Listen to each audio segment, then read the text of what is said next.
Only by our relationship to others will we know our relationship to God.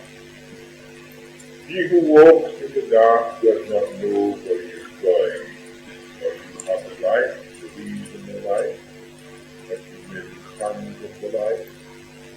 John 12, verse 5, verse 6. It's only by our relationship to others can we know our relationship to God.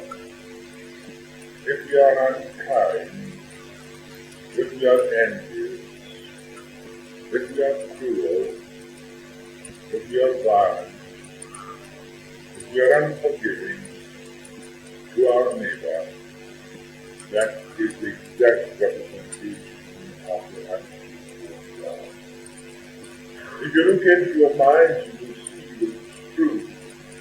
Can it be otherwise? God being omnipotent and omnipresent must be in your neighbor as well as yourself.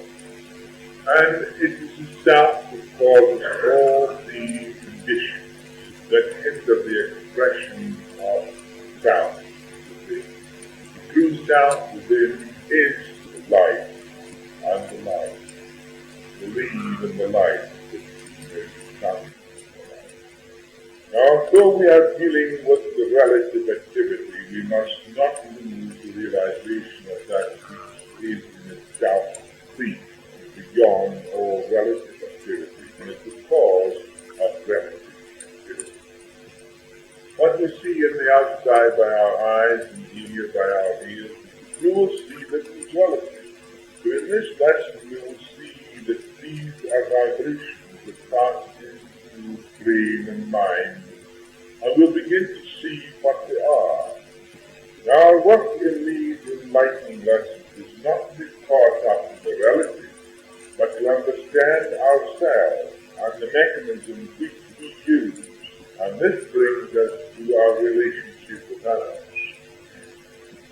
We must begin to understand what our relationship is. If our relationship becomes merely a means of self-gratification which breeds attachment and fear, we must discern this clearly. Then our relationship will become a self-revealing process, a mirror in which we begin to discover ourselves, our tendencies, our potential, selfish and motives, fear, and so on. And it is only by examining our relationship with others do we begin to realize what we are ourselves. Unless you know what you are yourself, you will never be able to eliminate these conditions. And it is to know what oneself is virtue. Not to cover up what oneself is not virtue, but that is the common idea of virtue. Virtue is discerning the self in all the ways of the self and understanding the self, so that these things can be clear, and there you will find after the self has been eliminated, there remains the real self, that which in itself is with God. But if you try to cover up your so-called conditions, your good and evil, and you think that is virtue by becoming respectable, then that is not virtue, it is an illusion. So we see clearly and distinctly that virtue is being and not becoming. Being is now. That is, spirit is now, truth is now, can never become anything else. Life is now, it can never become life, it is now. Being is now, it can never become being, it is now. But if you want to become something, then you have lost. You're in the outer ring, you're caught up in the relative, and you are not being. Being is virtue, becoming is not virtue. Our relationship must be a self-revealing process until out of it comes self-knowledge. With deep self-knowledge, then, there is inexhaustible love and wisdom. We will see what we are by our relationship if we are aware and watch. And it is to be always aware and watchful, as Jesus said, watch and pray. The cause of enmity in all relationships is when relationship to us is not a self-revealing good, because enmity through pride of position, pride of knowledge, pride of family, which awakens ill will and envy in others. But where there is neither enemy nor friend, forgiver or forgiven, where the self has disappeared, there is no cause for envy. It's in the self then where there is enemy and friend. It is the self then where there is forgiver and forgiven. It is the self then that must disappear, and then there is neither of these at all. Therefore there is no enemy. Because in God there is neither good nor evil, neither is there enemy nor friend, neither is forgiver or forgiven. Because God is light, complete, omnipotent, omniscient, all wisdom, all knowledge, everywhere, and there is nowhere where he is not. Therefore it is clearly and distinctly, when you have reached that particular state where you see good and evil passes into nothingness, as the tree grows out of man's life. Says he, with the fruit of this tree you will die in your sin, you will die in your ignorance. And it is sin then, the strongest sin the man has is the self. The self is born in sin, the self is sin, because it is preventing the expression of that which is in itself life. Therefore it is evil. To defend is to engender fear. The state of non-fear is not the opposite of fear, nor is it courage. It is the understanding of fear, and in this is cessation of fear, and not becoming courageous. For this is but to live in opposites, where there is continual conflict, fear, and its opposite. So therefore, if you live in opposites, you know that you're living in your mind. You know that you're living in conflict. If you're living in faith and fear, if you're living in good and evil, if you're living in health and in health, if you're living in failure and success, if you're living in all these things, you will see that it is in opposites. Now, where there is opposites, there must be conflict. Therefore, how do you overcome the opposite? A state of non-fear is not the opposite of fear, nor is it courage. It is the understanding of the opposite lead you of opposites. The understanding of what the opposite is, and the opposites are, then you drop away from you and you find yourself free. The mind is the vehicle for opposites when the individual is not aware of that which is the real self. Now you will never know what that real self is. You will never know what it is, but you will know that. After you have heard this lecture, you will be able to, I hope, to detach yourself from your mind and your senses, and therefore be able to stand alone in your consciousness. That consciousness will become aware of itself, but not what it is. It cannot dissect itself, it cannot analyze itself, it doesn't know what it is, it only knows that. When the consciousness is aware, then the intelligence outpictures what the consciousness is aware of. Dependence on the external, which is unknown, creates fear. Dependence on ideas, lack of self-knowledge, inward poverty, and ignorance cause fear. But through watchful awareness we begin to comprehend the cause of fear. Fear is always related to the past and the future and influences the present. To be watchful awareness, this watchful awareness is this. There is something that is continually aware of things external to itself. This awareness must stand aloof from its own discernment. That is the discerning of the things and conditions. Otherwise it will be caught up in these things. The consciousness is a power that is creative. It is creative. Now, if creativeness is caught up in the relative, or fear, or anxiety, or ill health, it will produce those conditions because consciousness is creative. Then consciousness must discern these things clearly and understand them what they are, and also be independent of them, standing aloof and aware, watching the process of discernment taking place, yet not being caught up in it. When consciousness frees itself, then it is creative, and there is nothing impossible to it, because the consciousness of God is the consciousness in man, because there cannot be two consciousnesses. There cannot be two of them. There could only be one. Otherwise, God could not be infinite as he is. We see clearly then that the mind, the images, the fear, the anxiety, the conditions, and the self, which is caught up on these things, the self, that self which is an illusion, it's not a real thing at all. It's a projection of the inner self, where the self has been caught up in the relative. The self is the root of all fear. Therefore, to become aware of the ways of the self now, fear begins to disappear. To inhibit or suppress fear does not remove fear. To try to put fear to your back and have courage, that doesn't eliminate fear. That very often makes fear more pronounced.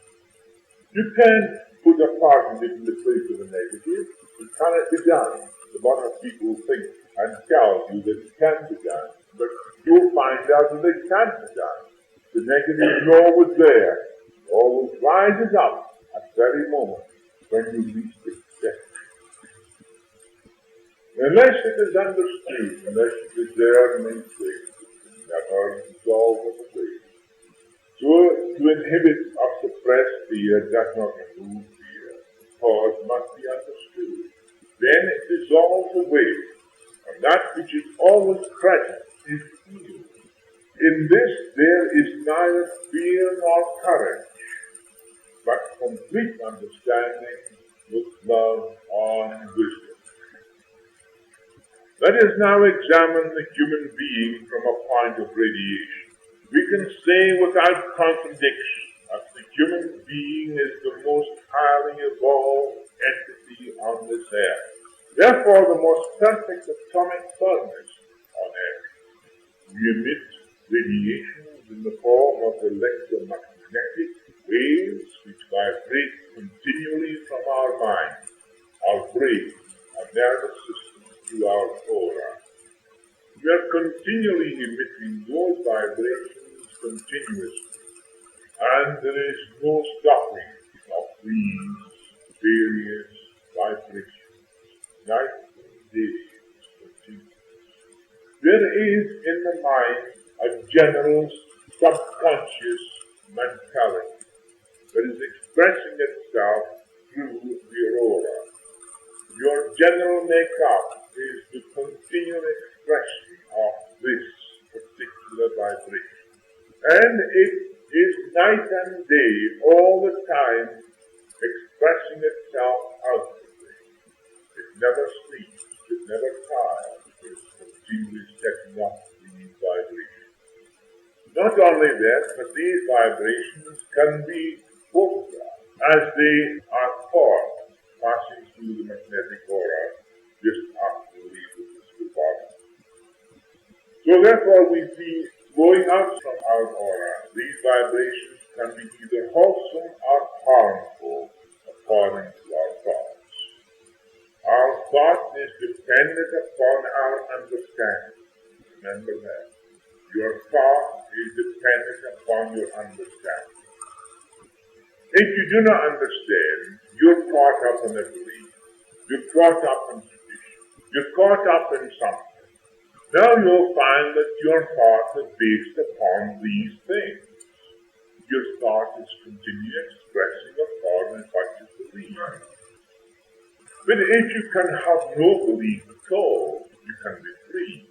You can be able then to have pure thinking because your thoughts will be pure and not according to your belief.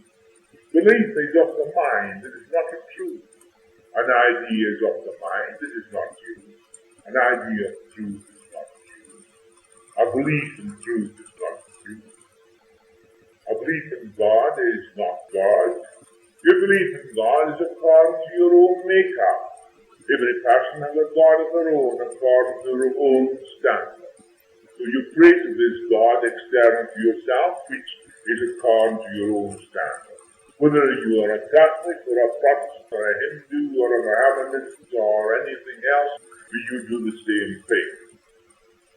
Therefore you're all separated in your mind or your beliefs, your ideas.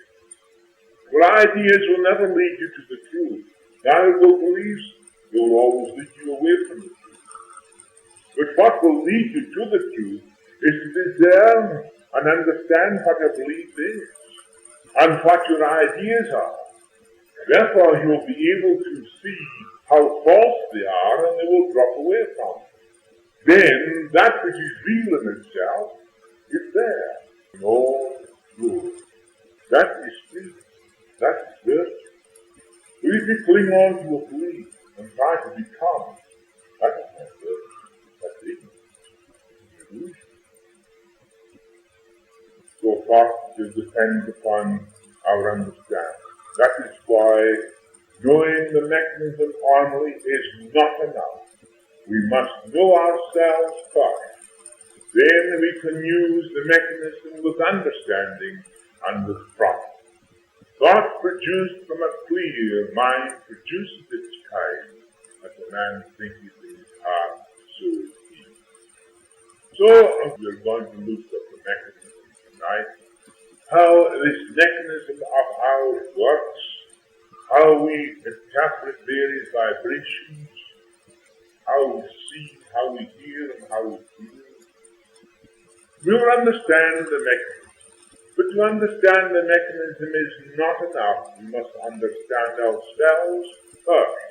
That is why if you understand yourself, and you can understand yourself better through your relationship to others than any other way.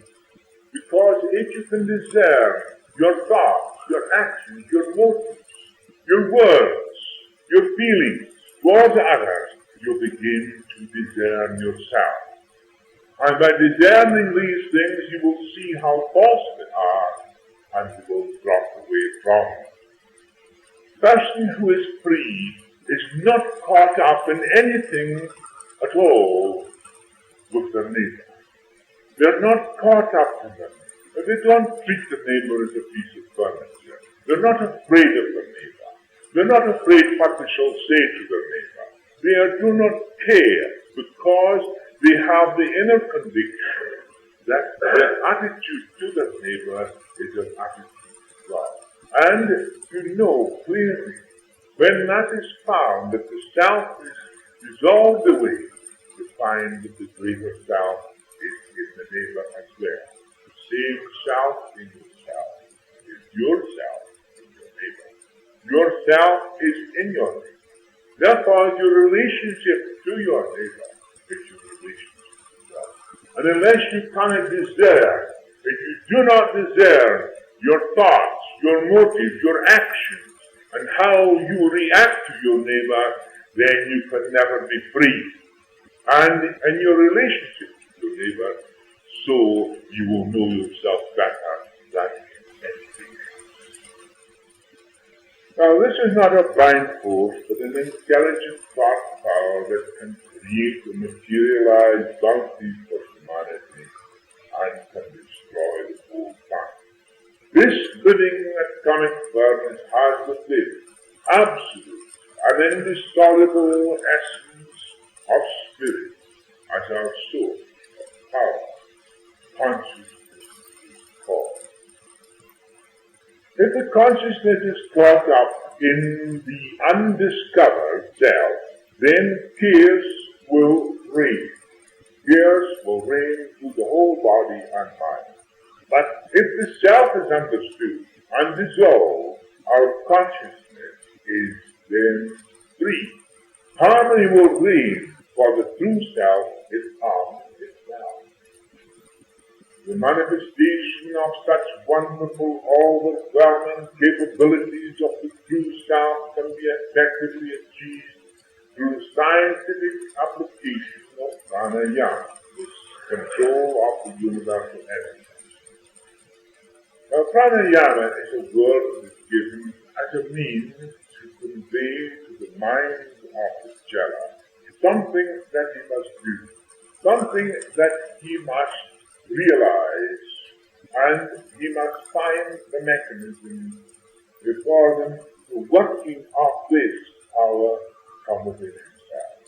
Therefore, pranayama is a consciousness that is found. The consciousness becomes aware of itself as the cause of all activity in the universe, the cause of all activity within man and external man. The consciousness then sets up certain vibrations. It's like a radio station sending out waves continuously throughout the whole world.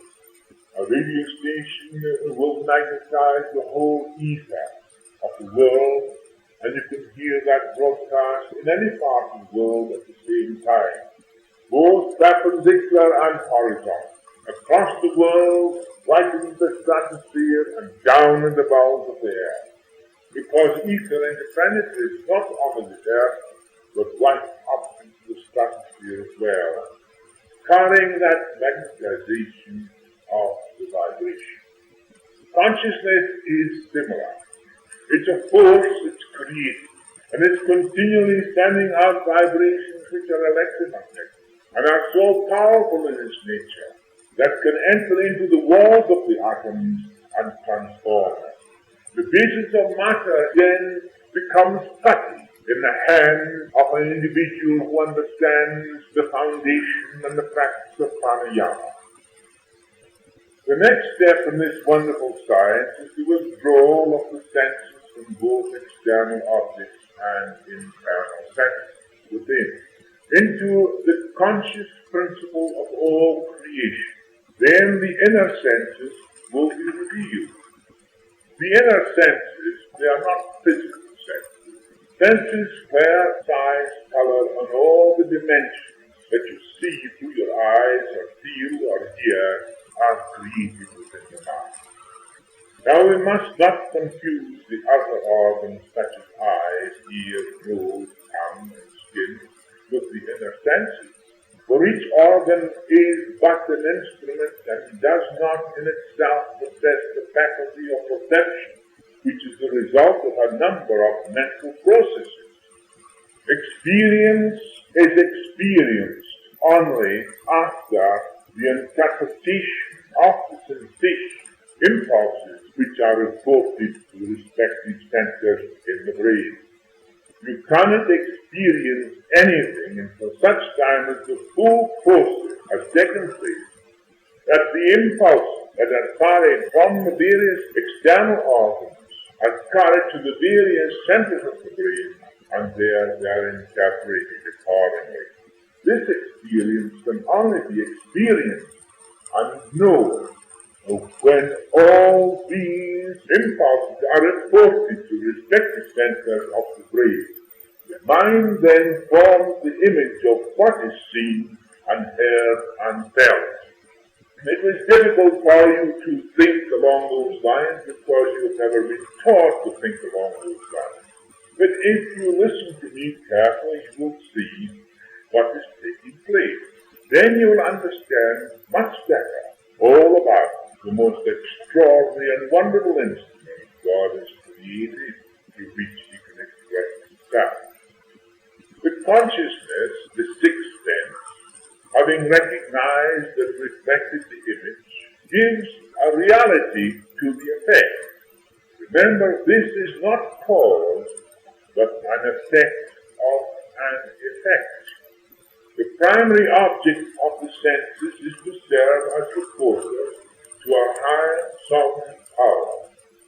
With this understanding, we see that the senses rush out and attach themselves to external objects and internal sensations. In this way, they have constantly engaged the mind and consciousness in interpreting these sensations, with the result that the mind and consciousness have identified themselves with these sensations reported by the senses. Hence, the mind and consciousness have had no rest, being the slave of the senses, instead of making them docile servants. So you see, it is the understanding of this, that the senses are your servants, are your means of obtaining outside impulses, outside vibrations, and they themselves have no power of their own, but you give them a power because your consciousness is caught up in the sensations or the vibrations received by you through the senses.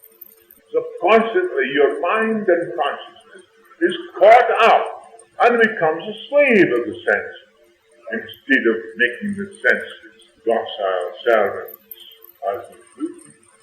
Now, to establish mastery over the mind and senses, pratyahara is the method by which this is done. Pratyahara is also a name given to jhana, so that it really can realize what it is doing. That is, pranayama is the controlling of the universal energy through a conscious awareness. Pratyahara is to be able to detach the consciousness from all senses and from all external things. It is done partly unconsciously by when you are engaged in a particular thing that you are extremely interested in. When you are unconsciously caught up in a book or a film, where you are unconsciously caught up in something that prevents all outside vibrations from entering into your mind. You have closed off these senses unconsciously. Therefore, those noises that are going outside or internal sensations do not reach the center of your brain. They have been disconnected for the time being because you have created by your sense of concentration a complete locking up of all the senses, and the centers of the brain do not receive these particular vibrations. Therefore, unconsciously, you have performed what we call pratyahara, fasting. The pratyahara is a conscious withdrawal from all external world and all internal sensations, so that the consciousness stands on itself as creativeness, having no other vibrations affecting it in any way. It stands out alone as the consciousness of God, as creativeness, and has no other power operating against it. If your consciousness is caught up, then in your senses, you see that you have not a power to create, because your consciousness is aware of what your senses is revealing to it. Now, pratyahara then is a state of consciousness where the consciousness becomes creative. You cannot appear in this time, know that. But it is possible by understanding what it means. And a few minutes every day of the withdrawal from the sense into your state of consciousness. That state of consciousness where you become aware only of consciousness as creative. Consciousness or then consciousness is free. And when the consciousness is free, then you are created. Only then are you created. At that moment, all is possible. Jesus was that particular state. Whenever he wanted to do anything, instantly he was able to do that. His very words convey to you the truth about it. He says, I and the Father are one. In that moment, that split second of the moment, he was then creative and all was possible unto him. But if he tried to remember that second, that split second, and try to repeat that split second, it would be an experience. It would be memory. It would be no longer reality. It would be no longer I and the Father are one. It would be a memory and an idea in his mind, and therefore he would have lost it. But his consciousness free and creative, at that moment all was possible. In the split second at once he said, thy servant is whole, at this very moment. And it is so that pratyahara is the means whereby then the consciousness can extract itself from the senses. Now we will go on further and we will see. This is a means of internal awareness and direction of the mind on a particular subject or object without interruption from external and internal sensations. Sometimes we are capable of doing this unconsciously when we are engaged in a particular work with interest, where there are external noises going on incessantly, yet we are unaware of them. We are oblivious to our surroundings. This inner remoteness from the tumult around us is accomplished through the unconscious mechanism brought about by our intense concentration. By silencing all centers receiving such vibrations, there is an unconscious withdrawal from the outside world. When this is accomplished consciously, you have mastered pratyahara. Why is it sometimes unconsciously the doctor will say to you, have you got a hobby of some kind? Well, if you haven't a hobby, get one. So the person gets a hobby, and before they know what they are, the whole consciousness is caught up in their hobby. All the sensations that comes from their internal bodies and conditions of their body begins to become less and less, and they are forgotten. Nature takes their whole hand in the job, and she does the work, while you, consciousness, is caught up in your hobby. You see, that is pratyahara in an unconscious state. There are many ways in which this unconscious withdrawal is revealed. During tense emotional moments, while watching a movie, while reading an engrossing book, when listening to an absorbing lecture, even time and place disappear. Let us now examine what happens when the reflected light vibration of an object reaches the eye. The light rays pass through the lens of the eye and fill the retina with a small image of the object. The rays of the optical image are broken up and transformed into electromagnetic waves which are transmitted through the optic nerve. These electromagnetic waves pass down the optic nerve, which is just like a wire carrying vibrations. These waves then pass through the optic thalamus, the back of the eyes, a sort of transforming station, then passes them over to the occipital center of the brain, which is situated at the back of the head here. These waves now being fit for reception in that center. Now the function of this visual center in the brain is to convert these refined impulses into sensation of color, dimension, and form, etc., which are presented to other centers of the brain, which coordinate all these impulses, adding qualities and properties from the memory cells to make the image distinctive through experience.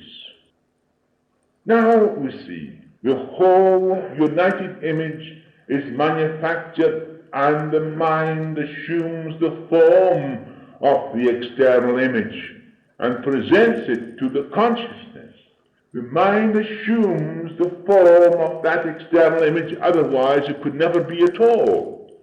The mirror of the consciousness reflects the image of the mind and gives it an objective reality, and we become consciously aware of it, knowing perfectly well that nothing exists to us unless we are consciously aware of it.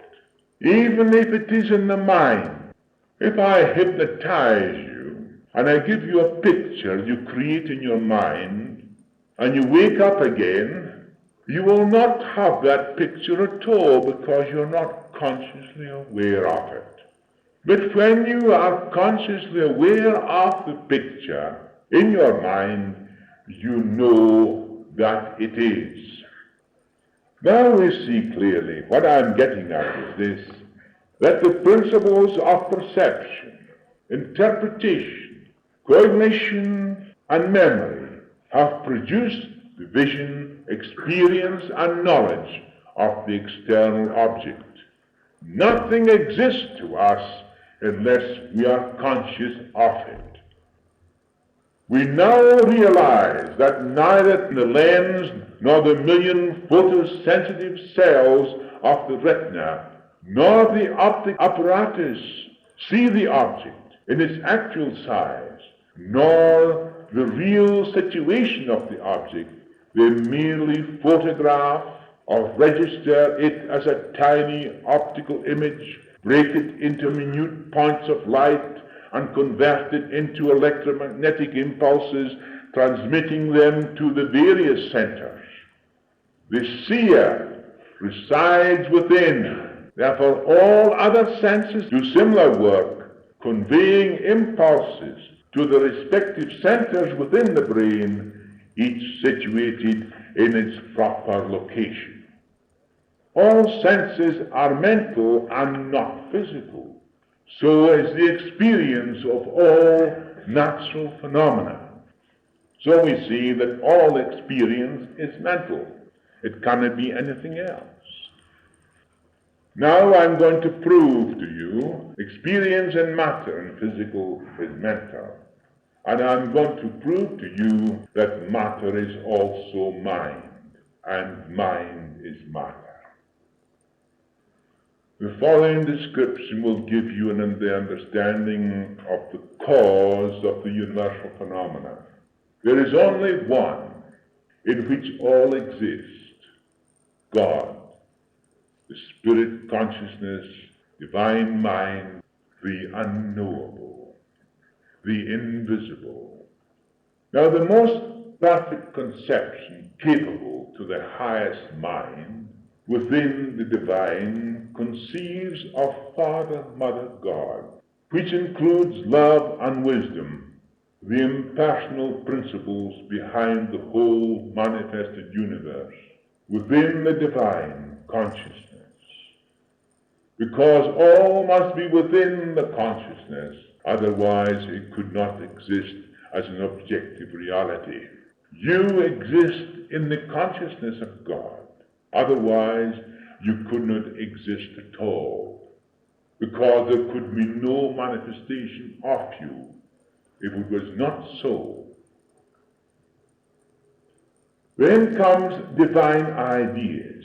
Divine ideas are born in the divine consciousness, just as an idea can be born also out of your consciousness.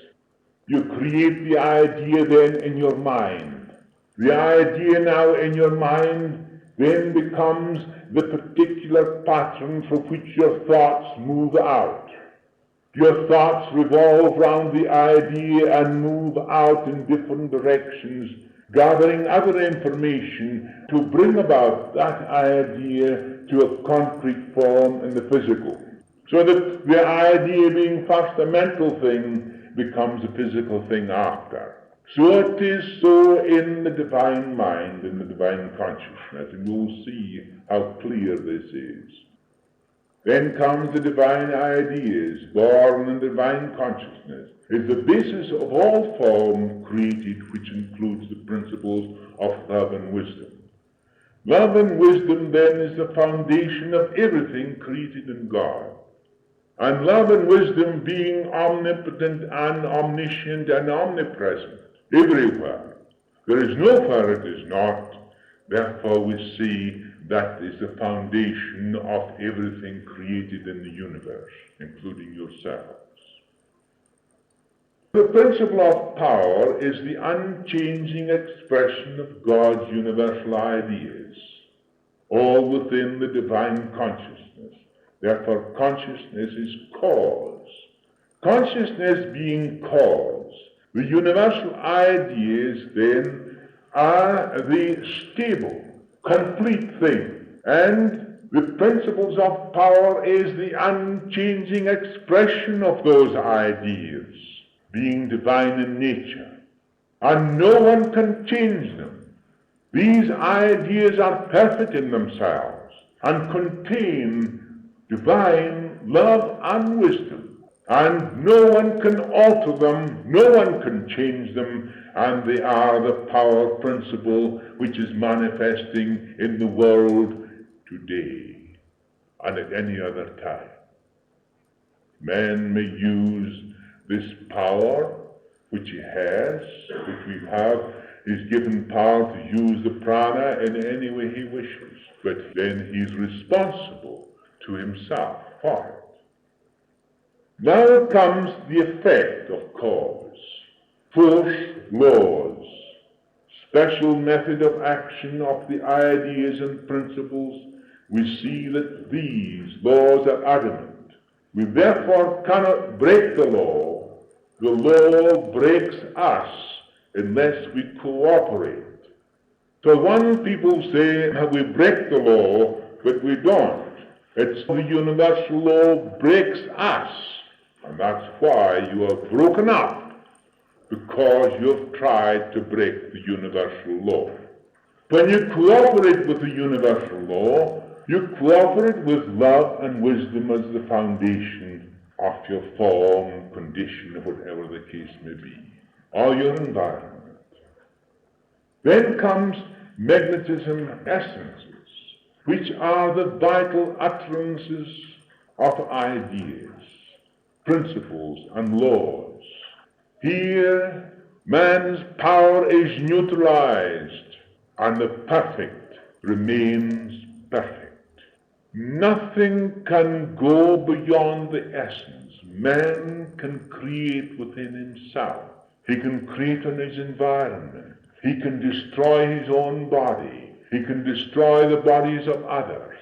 But he can never in any way pass that particular mechanism and essence which is the vital utterances of the ideas, which is where cause ends and effect begins. Cause ends in the essences and effect begins.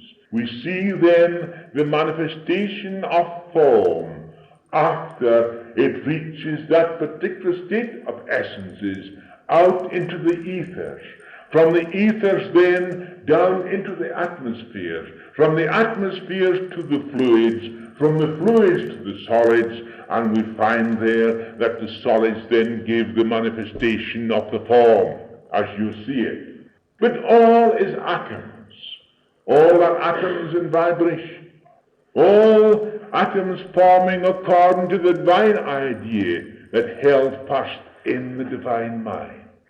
You can change the atomic structure in the ether. You can change the atoms and transform them in your body. But you cannot pass beyond the essences, which is that particular substance where cause ends and effect begins. Man has control over the effects, but not over the cause. So cause remains adamant, always and complete, and consciousness is cause. Then it is followed by electricity ethers, which is the effect, the universal medium for the manifestation of the ideas, principles, laws, and essences. These are invisible to the physical eye, being electromagnetic in nature and having a velocity of 186,000 miles per second. Now we reach the rate of sound, 750 miles per hour, which includes atmospheres and vapors, the reducing laboratory through which flows the effects of ideas, principles, laws, essences, and ethers. Then comes the water fluids, the viaduct for the transmission of the slowing of every substance and force in the universe, and earth solids, the lowest condition of substance and the slowest utterances of ideas, principles, laws, essences, vapors, and fluids. So we see that the very beginning, the very essence of the very idea is incorporated through the essences, through the ethers, through the fluids, and down in through the solids, and all are manifesting now in this particular state of manifestation as your body. Therefore the Spirit of God that existed in the beginning, and the Word that existed in the beginning was made flesh, and still remains immortal. You may read this back and you will reach the ultimate reality. Read it down and you will reach the ultimate form in the physical. There is no division anywhere. The ultimate has become form, and form returns to the ultimate. All are one. Therefore, mind and matter are interchangeable, convertible, essential, and identical, eternally harmonious, welded by polarities of positive and negative forces or electromagnetic activities. Now let us put it this way. I will show in a few minutes, as quick as possible, all one. To bracket this as a means of showing the activities of this one. We'll put positive cause here. That we'll put, first of all, ideas, principles, and laws. Now we have here in the center, we have the essences, which are passive in nature. This then is positive cause, ideas, principles, and laws. Then you have the passive essences in which these manifest, and nothing interferes with the essences. Now we come to their effect, which I will put down as ether, vapor, fluids, and solids. These are negative. Positive, cause, effect, positive, negative. And then we have completely here mind, matter. So there it is. They are interchangeable, convertible, identical, essential, eternally harmonious, welded by polarities of positive and negative forces for electromagnetic activities. So that is the way we see it clearly, completely. Therefore we see that this is the bridge. Passive being passive is the bridge between cause and effects. In the colors too, you've got the various colors, which green is always passive. So we have green as a passive. You have then the violets, the blues, then you have green here as a passive, and then you have the yellow and the orange and the red. These are the particular colors, with green always separating them. Green can be used at any time. It is never contraindicated under any circumstances. But you can have the violet and the blues counter-indicated. You can have also the yellow, the orange, and the red counter-indicated. But you can never have the green as a counter-indicated in any way whatsoever. You can always use green as a color. And that will soothe the nerves. It will help both the positive and negative. It will keep them all neutralized because it is passive.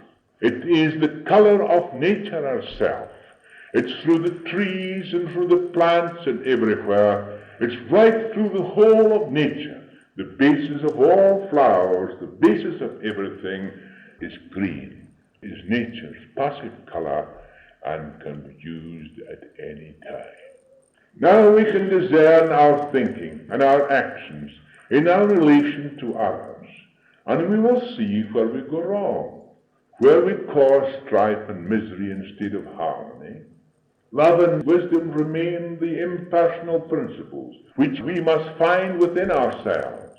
Then only shall we be as He who created us in His own likeness. When we are lost in the self, the personal effects, we are no longer impersonal. When we are impersonal, we are cause, that is the real. To be impersonal, we have everything. To be personal, we lose everything, because these are effects, the world of relativity. He who seeks to retain his personal life will lose it, but he who gives up his life will retain his impersonal life. Benediction. O eternal love and wisdom, thou hast made thyself known to me only when I began to see my actions towards others. I found I was untrue to thee, for thou livest in my neighbours also. When all enmity was dissolved away, I found my true self, one with thee, O eternal love and wisdom.